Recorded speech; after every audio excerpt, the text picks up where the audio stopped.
Ok.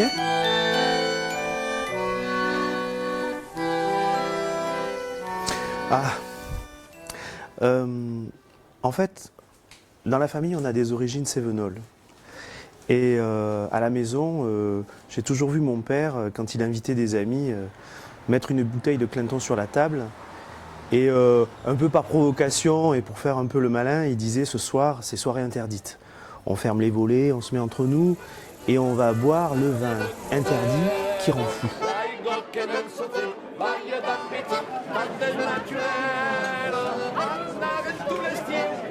Et quand le vigneron m'a raconté l'histoire de ce Clinton, comment il a été interdit et d'où il vient en fait, j'ai trouvé que c'était une superbe histoire et vraiment quelque chose de très cinématographique et que peu connaissent et que voilà, il fallait absolument le mettre en valeur, quoi. En fait, cette interdiction, c'est presque une punition. C'est vrai que ces cépages, le Clinton, mais il y en a 6 autres qui ont été interdits avec lui, ils venaient des Amériques. Et au départ, c'était des cépages sauvages. Et ils ont été introduits et ils ont ramené des maladies, le phylloxéra, le mildiou, l'oïdium et tout ça. Et ça a eu beaucoup d'impact sur le vignoble. Mais en même temps, c'est ces cépages-là qui ont sauvé les vignobles, puisqu'ils étaient porteurs des maladies, mais eux-mêmes étaient sains. Ils sont naturellement résistants. Et c'est pour ça qu'aujourd'hui, les vignobles sont greffés sur des porte-greffes d'origine américaine, des cépages dont les variétés sont d'origine américaine. Donc c'est à la fois, c'est un peu ironique, quoi. Ils ont été interdits, pas forcément pour ces questions-là d'ailleurs. Il fallait à un moment donné réguler la surproduction, puisque dans les années 30, on avait, en gros, il y avait 36 millions de Français, 91 millions d'hectolitres de vin à boire. C'est absolument énorme.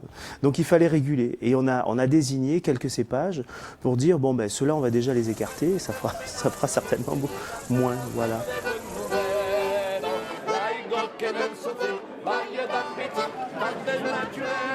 C'est des vins qui étaient faits dans les familles, c'était pas forcément des vins vinifiés dans des conditions optimum, quoi. Donc ils avaient peut-être des goûts avec un peu des goûts avec des défauts organoleptiques typiques de vins qui n'étaient pas faits dans de bonnes conditions. Voilà.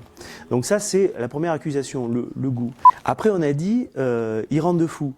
Bon, c'est pas qu'ils rendent de fous, c'est que on les accuse de contenir du méthanol, donc une substance qui n'est pas de l'éthanol. L'éthanol, c'est l'alcool de fruits, le méthanol, c'est un autre alcool. Voilà. Alors, c'est vrai que le méthanol est issu des pectines, et il y a plus de pectines dans les petites baies de raisins de ces variétés-là que dans des baies classiques de nos vignes européennes. Voilà. Mais ça en fait pas quelque chose de fondamentalement dangereux. C'est potentiellement, ça pourrait contenir des quantités de méthanol un petit peu plus supérieures. Voilà. Mais des analyses ont été faites et ça reste très en dessous des normes fixées par l'OIV. Il n'y a pas de mauvais cépages, il n'y a que de mauvais vinificateurs. Une prohibition qui touche aujourd'hui des milliers de variétés de raisins. Vous n'avez pas le droit de cultiver ce que vous voulez. C'est Bruxelles qui commande. Nous, la France, on suit derrière. Quand je dis aux professionnels, je fais un film sur les cépages hybrides, on me dit, mais pourquoi tu t'intéresses à des vins qui sont dégueulasses et qui rendent fou? Donc il y a vraiment quelque chose qui est ancré très profondément, qui est venu avec des rumeurs et des allégations qui ont été colportées depuis des décennies sur ces vins-là. Encore aujourd'hui? Encore aujourd'hui, bien sûr. Oui. Donc quand je vois ça, je me dis, bon, c'est bien de faire un film et d'aller un petit peu titiller la question. Oui. Bravant une législation extrêmement hostile, des paysans rebelles n'ont jamais cessé de cultiver les interdits. Les raisins qui ont été interdits, les variétés qui ont été interdites, déjà, dans la majorité, au départ, il y en avait 6. En 1934, il y en avait 6. Et ce n'étaient pas des raisins, ce n'étaient pas des variétés qui étaient utilisées par les grands professionnels, les grands domaines. Par contre, ces variétés étaient utilisées par les petits paysans, dans les Cévennes, les paysans prolétaires. La journée, ils allaient à la mine et le soir, ils travaillaient sur leur treilles et sur leurs petits vignobles. Et en fait, ils ne travaillaient pas tellement, puisque comme c'est des vignes qui sont naturellement résistantes, elles n'ont pas besoin de traitement, ça pousse tout seul, et voilà, il y a juste à ramasser le raisin et à faire le vin. Voilà. Donc évidemment, ces familles-là n'achetaient pas le vin du commerce et n'achetaient pas les produits pour traiter les vignes. Donc à un moment donné, ça dérange. Voilà. Et quand on doit réguler des surproductions, eh ben on va se diriger vers ces familles-là. Voilà. On va leur supprimer leur vin personnel et leur dire maintenant vous allez boire le vin du commerce, quoi.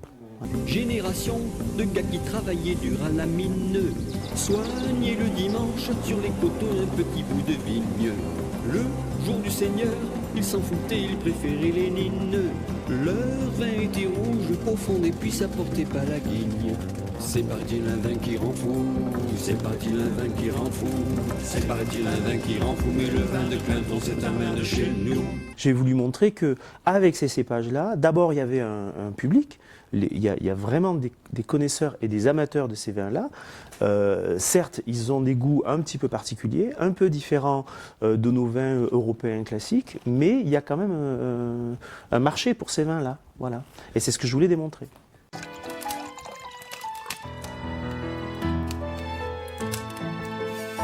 Et pourquoi on a dit qu'ils étaient mauvais? Certainement parce que quand ils étaient mal vinifiés, ce goût sauvage est vraiment exacerbé. Ça vient presque au premier plan, donc ça déroute forcément. Mais quand ces vins sont très bien vinifiés, c'est une très belle harmonie et c'est vraiment des vins qui sont délicieux. Mais ils sont différents, effectivement. C'est pas du Merlot, c'est pas du Cabernet, voilà, c'est pas de la Syrah.